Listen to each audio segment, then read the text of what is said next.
Bonjour! Aujourd'hui, je vais vous parler de l'abandon de poste. Notez bien que l'abandon de poste ne peut pas faire office de démission.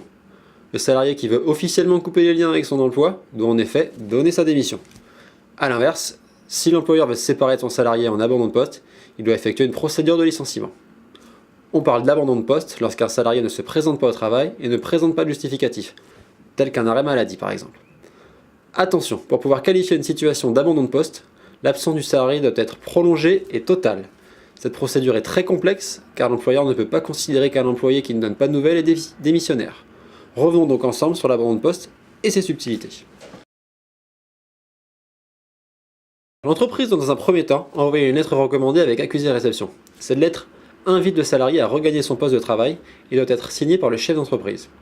Le courrier peut être aussi déposé directement à son domicile par un agent assermenté. L'entreprise doit alors y informer son employé des risques qu'il encourt s'il ne répond pas ou s'il refuse de reprendre son poste. Suite à la mise en demeure de l'employé pour abandon de poste, plusieurs cas peuvent se présenter. Le premier, le salarié décide de regagner son poste après cette longue période d'absence, justifiée ou non. Alors l'employeur ne pourra pas invoquer l'abandon de poste, mais pourra appliquer des sanctions disciplinaires. Deuxième cas, le salarié justifie son absence sans pour autant reprendre ses fonctions, il n'est pas alors possible d'envisager l'abandon de poste. Troisième cas, le salarié ne répond pas suite à sa mise en demeure, il y aura donc abandon de poste. Il est recommandé de procéder à un licenciement pour faute grave en cas d'absence prolongée plutôt que de considérer que le salarié soit démissionné et attendre.